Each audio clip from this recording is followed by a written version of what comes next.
It's clear Roger Federer is a popular champion, but it's what we don't see, the interaction behind the scenes with the media and players, that defines the kind of champion he is.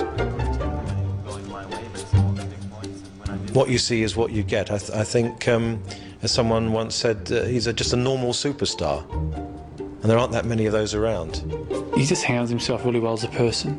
I think it's a really great trait to have, and a lot of people get lost in the whole celebrity sort of high, you know, he's just so marketable all around the world, everyone knows who he is. But he's just such a down-to-earth, really nice guy, and I think that's probably the most special thing about him. It's nice to get respect from your fellow players, absolutely. I try to be the normal person I am, try to be myself. They see that I'm trying my best, you know, to promote the tour, to make tennis a better place, you know, trying to get sponsors in, and, you know, I do spend a lot of time doing interviews, and it's obviously nice to hear good comments. Back in New York, Federer's ability to raise his game impressed a fellow champion. His understanding of just himself, what he needs, and especially in the big points. We both love to be tested, to, you know, find out what we have inside and ourselves, whether we can bring out our best stuff at the right time.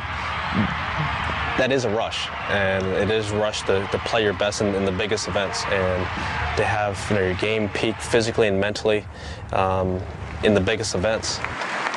That's what it's all about.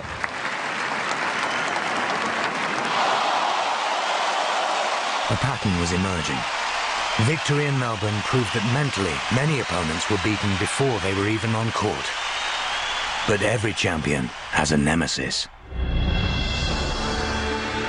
Rafael Nadal, the king of clay. At Roland Garros, he has been unbeatable, at Federer's cost. A special feeling always, no? Play against the number one and not a normal number one, no? Play number one like Roger, probably the best of the history. He feel a little bit more pressure when he play against me because I'm the number two. When I beat him, I always play a very, very good match.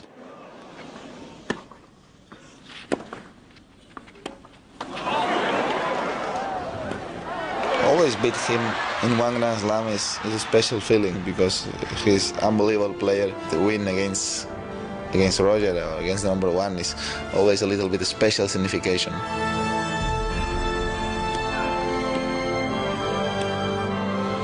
Nadal has stopped Federer winning the French Open on 3 occasions.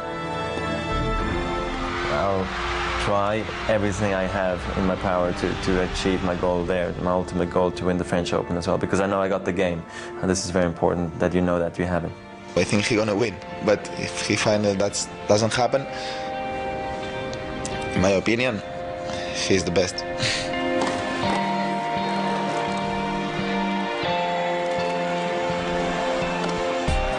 I think finally this is only a game. So when the game is finished, after that, that's a stupid thing about more rivalry outside of court, no?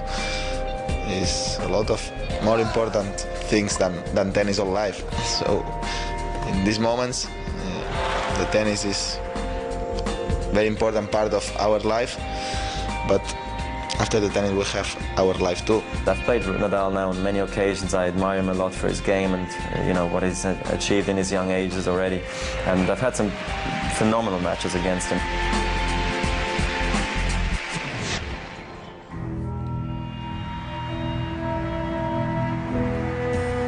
There comes a time when every champion has to stare directly into the eyes of adversity.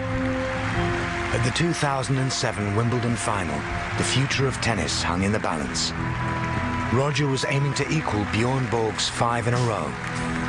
The stage was set for an historic battle between the world's top 2.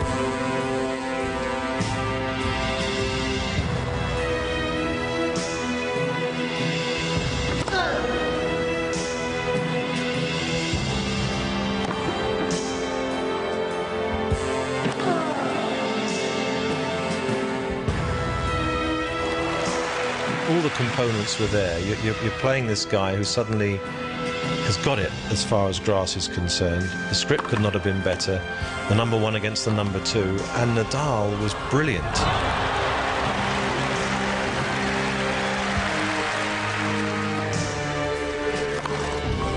was full of absolutely magnificent tennis. Two players at the height of their game, desperate to win.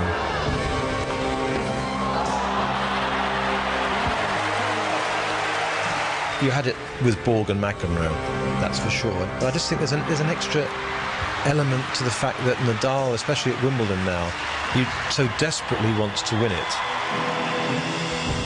The rivalry they've been having, Federer and Nadal, it's great. I mean, they bring out the best from each other. They play great tennis every time they play. It's good for tennis in general.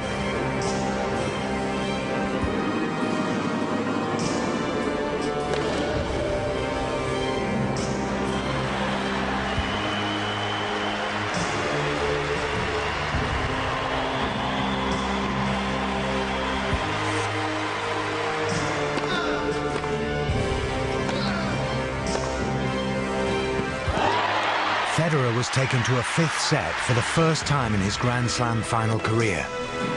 He dug deep and began to tame Nadal's onslaught. In the toughest match of his life, Federer was the embodiment of grit and determination.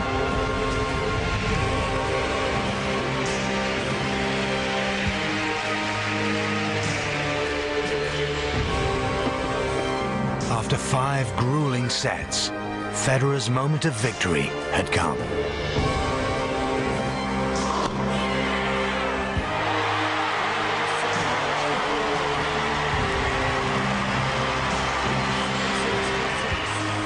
I've gotten this on this great run, 5 in a row now, and I've gotten up to the levels of Björn Borg. It's an absolute dream come true. It's almost disbelief still to some degree.